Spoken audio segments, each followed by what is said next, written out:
ఫైలన్ తుఫాన్ గంటకు 210 నుండి 250 కిలోమీటర్ల వేగంతో పయనిస్తుందని వాతావరణ శాఖ హెచ్చరించింది. ఇది ప్రమాదకర తుఫానుగా వర్ణించింది. ఇటీవల కాలంలో పెద్ద తుఫానుగా వాతావరణ శాఖ హెచ్చరించింది.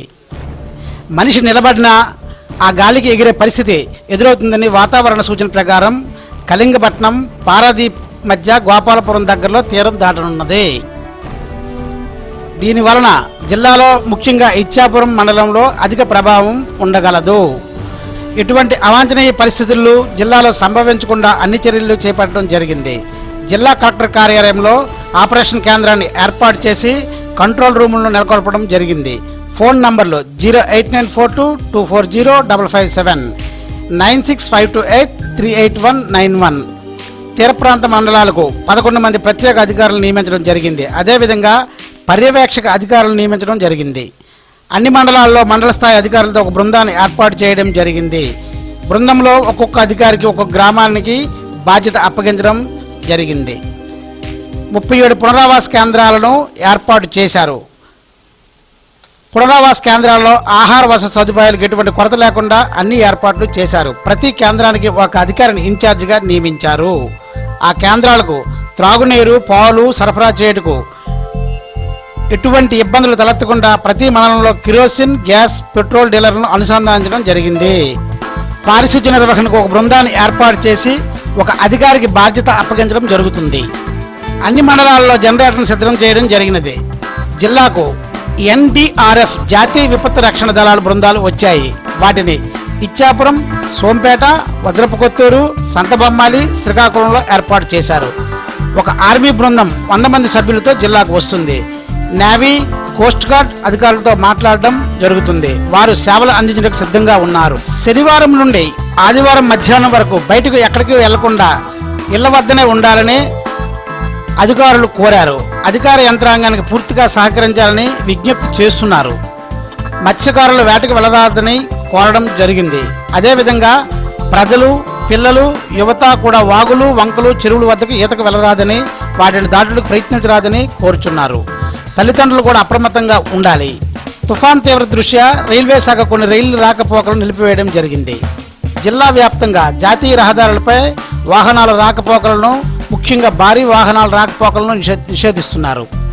జిల్లా వ్యాప్తంగా అన్ని దుకాణాలు, పాఠశాలలు, కళాశాలలు, సినిమా హాళ్లు, వివిధ సంస్థలను పూర్తిగా మూసివేయడం జరిగింది. జిల్లాలో వరద ప్రమాదం సంభవించకుండా అన్ని నీటి రిజర్వాయర్లలో నీటి పూర్తి స్థాయిలో నియంత్రించడం జరిగింది.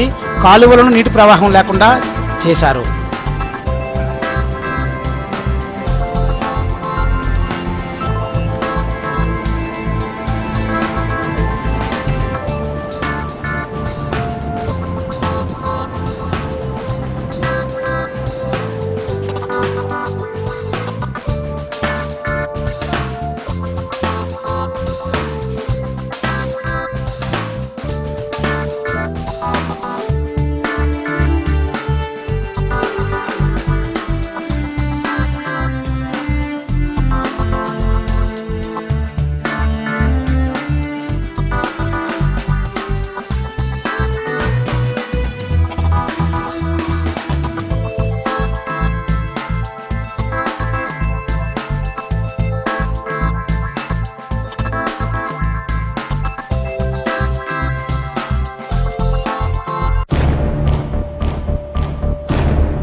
జే న్యూస్ బులెటిన్ ఇంతటితో సమాప్తం.